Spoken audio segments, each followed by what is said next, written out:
नमस्कार, मैं सुनील चौधरी। थंबनेल देखकर आप समझ ही गए होंगे कि आखिर हम किस बारे में बात करना चाहते हैं।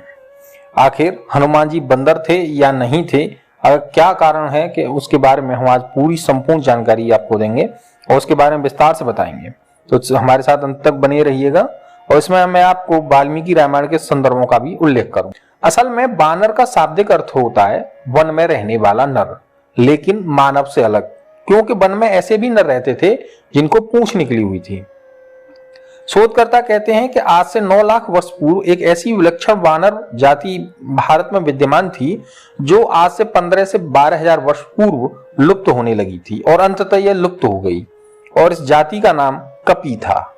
हनुमान का जन्म कपी नामक वानर जाति में हुआ था। अब बात करें कि आखिर वर्तमान में ये है कहां पे। दरअसल जब आज से 9 लाख वर्ष पूर्व मानवों की ऐसी जाति जो थी जो मुख और पूंछ से बानर समान नजर आती थी, लेकिन उसकी जाति की बुद्धिमत्ता और शक्ति मानवों से कहीं ज्यादा थी।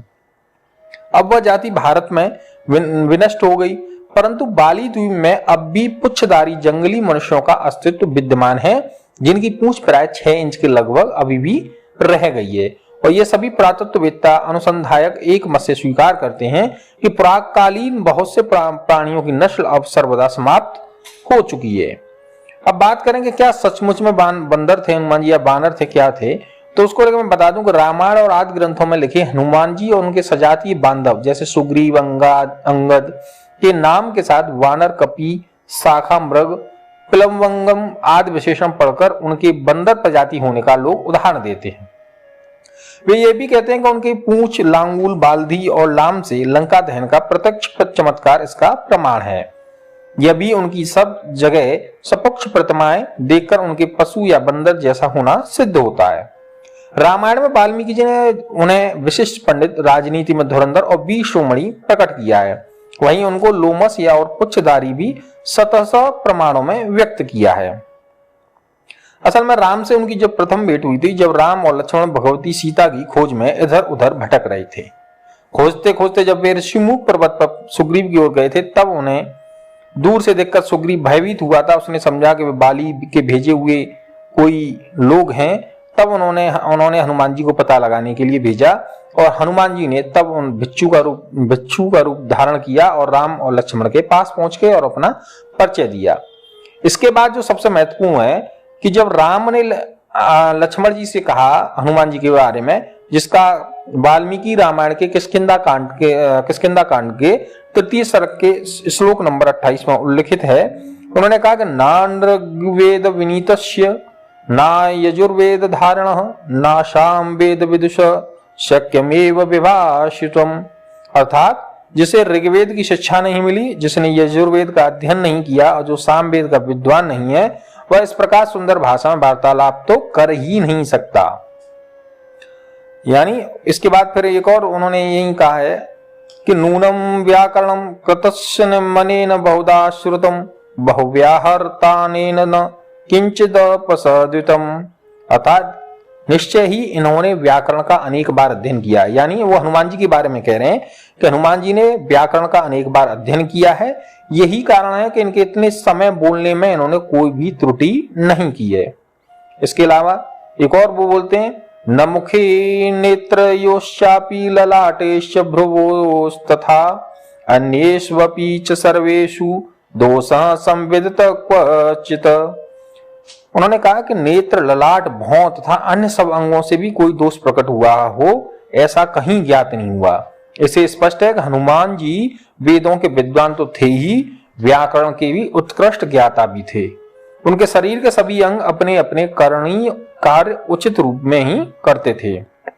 शरीर के अंग जड़ पदार्थ हैं, वह मनुष्य की आत्मा ही अपने उच्च संस्कारों से उच्च कार्यों के लिए शरीर के अंगों का प्रयोग करता है। किसी बंदर में यह योग्यता नहीं हो सकती है कि विद्वान बने, व्याकरण का विशेष ज्ञाता हो या अपने शरीर की उचित देखभाल भी कर सके। वही रामायण का दूसरा प्रमाण इस विषय में प्रस्तुत करते हैं। यह प्रमाण तब का है जब अंगद और हनुमान आज समुद्र तट पर बैठकर समुद्र पार जाकर सीता की खोज करने के लिए विचार कर रहे थे। तब हनुमान जी को उनकी कथा सुनाकर समुद्र लंघन के लिए जो है उन्हें उत्साहित किया गया था। केवल एक ही श्लोक वहां पर उद्धृत है, शत्वम केशणम पुत्र क्षेत्रजो भीम विक्रमः मारुतस्योरस पुत्रस्तेजसा चापी तत्समः। हे वीर, इसका अर्थ है कि हे वीरवर, तुम केसरी के क्षेत्रज पुत्र हो, तुम्हारा पराक्रम शत्रुओं के लिए भयंकर है, तुम वायुदेव के औरस पुत्र हो, इसलिए तेज की दृष्टि से उन्हीं के समान हो। इससे सिद्ध है कि हनुमान जी के पिता केसरी थे, परंतु उनकी माता अंजनी ने पवन नामक पुरुष से नियोग द्वारा प्राप्त किया था। इस सत्य को स्वयं हनुमान जी ने भी स्वीकार किया है। जब वे लंका में रावण के दरबार में प्रस्तुत होते हैं और अपना परिचय देते हैं तो क्या कहते हैं? अहम तु हनुमान नाम मारुतस्योरस सुतम सीतायास्तु कृते तूणम शतयोजनमायतम। अर्थात मैं पवन देव का और पुत्र हूं, मेरा नाम हनुमान है, मैं 100 योजन पार कर सीता जी की खोज में आया हूं। हनुमान को मनुष्य न मानकर उन्हें बंदर मानने वालों से मैं एक बात कहता हूं कि 2 प्रमाणों के आधार पर यह सिद्ध है कि हनुमान जी बंदर नहीं थे, अपितु वे एक नियोगज पुत्र थे। और नियोग प्रथा मनुष्य समाज में अतीत से प्रचलित है। यह प्रथा बंदरों में प्रचलित होने का तो प्रश्न नहीं उत्पन्न नहीं होता। रामायण के इस प्रबल प्रमाण के होते हुए हनुमान जी को मनुष्य मानना ही आपको पड़ेगा। और रामायण में से ही हम तीसरा प्रमाण भी आपको प्रस्तुत करता हूं कि हनुमान मनुष्य ही थे, न कि बंदर थे। यह प्रमाण तब का है जब हनुमान लंका में पहुंच गए तो किंतु बहुत प्रयास करने पर सीता जी का पता न कर पाए, तो वे सोचने लगे कि बिना सीता जी का पता यदि मैं लौटूंगा तो राम जी और सुग्रीव को सूचना दूंगा तो वहां हाहाकार मचेगा। तो फिर ये एक और उन्होंने कहा है, सोहम नैव गमिष्यामि किष्किंधाम नगरी मितः वानप्रस्थो भविष्यामि भय दृष्टवा जनकात्मजाम। तो कहते हैं कि यहाँ मैं लौटकर किष्किंधा नहीं आऊंगा यदि मुझे सीता जी के दर्शन नहीं हुए, तो मैं वानप्रस्थ धारण कर लूंगा। हनुमान जी को मनुष्य न मानकर बंदर घोषित करने वालों के लिए ये सोचना चाहिए कि बंदर तो वानप्रस्थ आश्रम में धारण नहीं करेगा। और क्योंकि वानप्रस्थी बनने की बंदर तो सोचेगा, ये दूर की बात है, वानप्रस्थ बंदर क्यों करेगा? बंदरों को तो यह भी ज्ञात नहीं होता कि अगर होता वानप्रस्थ क्या होता है। और एक और है, तुलसीदास गोस्वामी द्वारा रचित हनुमान चालीसा का जब आप पाठ करते हैं तो उसमें भी एक प्रमाण है कि हाथ वज्र और ध्वजा विराजे कांधे मुंह जनेऊ साजे। तो बंदर कहाँ जनेऊ धारण कर सकता है? उसके तो भैया कैसे स्थिति का बंदर जो जनेऊ धारण कर लेगा। हनुमान दूरस्थ किसी पर्वत पर जाकर जब लक्ष्मण की ये संजीवनी बूटी लाए थे, ये तो कोई बंदर नहीं कर सकता, ये कोई मनुष्य ही कर सकता है जो इतना भार उठा के लाया था।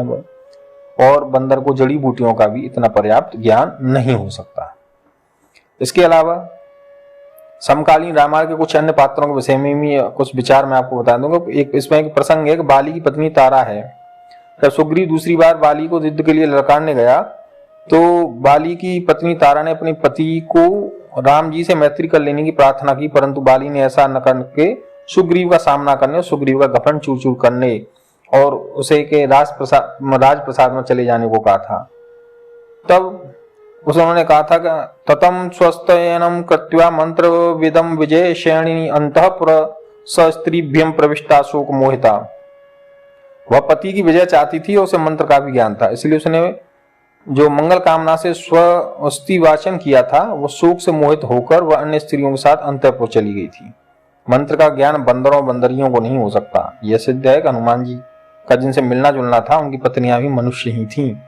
यही तारा जब अपने पति वाली को प्राण त्यागते देखती है तो यह भी बोली, यद प्रियम किंचिद संप्रधार्य कृतम मया स्यात् तव दीर्घ बाहु क्षमस्व में तद्धर वंशनाथ व्रजामी मूर्धा तव वीर पादु।